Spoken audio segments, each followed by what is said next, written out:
மாதிரி ஜார் எப்படி பண்ணுறது, ட்ரே எப்படி பண்ணுறது, இதெல்லாம் பற்றி தான் நம்ம இந்த கிளாஸில் நம்ம பிஓபியை வச்சு யூஸ் பண்ணுறனால நம்மளை வந்து ப்ரொடெக்ட் பண்ணுறதுக்காக நான் மாஸ்க் யூஸ் பண்ணுறேன். இது வந்து முக்கியமான மெட்டீரியல். இதை வந்து நம்ம பிளாஸ்டர் ஆஃப் பாரிஸ்ன்னு சொல்லுவோம். இல்லை ஜிப்சம் அப்படின்றத ஒரு மூலப்பொருள்லேருந்து இந்த பிளாஸ்டர் ஆஃப் பாரிஸ் வந்து நமக்கு கிடைக்கிது. இதில் நம்ம வாட்டர் மிக்ஸ் பண்ணும்போது இதில் ஒரு ஹீட் ரியாக்ஷன், கெமிக்கல் ரியாக்ஷனோட நடந்து அது ஒரு ஹார்டான மெட்டீரியலாக நமக்கு பிடிச்ச மாதிரி மெட்டீரியலாக மாறும். இது நிறையா இடத்துல நம்ம யூஸ் பண்ணுறோம். லைக் வால் பெயிண்டிங்க்கு, வால் டெக்கரேஷனுக்கு, எல்லாத்துக்குமே நம்ம இதை யூஸ் பண்ணலாம். ஸோ இதை வச்சு தான் நம்ம வந்து இந்த கிளாஸ் பார்க்க போகிறோம். இதை மிக்ஸ் பண்ணுறதுக்கு வாட்டர், 2 எக்ஸ்ட்ரா கப், இந்த மாதிரி மோல்டு.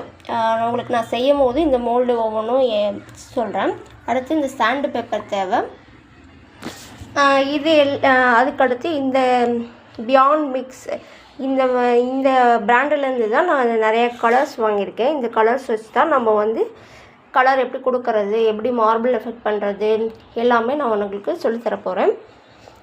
அடுத்து வந்து இந்த எல்லா ஐட்டம்ஸும் வந்து நம்மளோட டெக்கரேஷன் பர்பஸ்க்காக நம்ம யூஸ் பண்ணுறது. இதை வந்து நான் உங்களுக்கான லிங்க்ஸ் எங்கே வாங்கின லிங்க் வந்து உங்களுக்கு கடைசியாக நான் இதில் ஷேர் பண்ணுறேன்.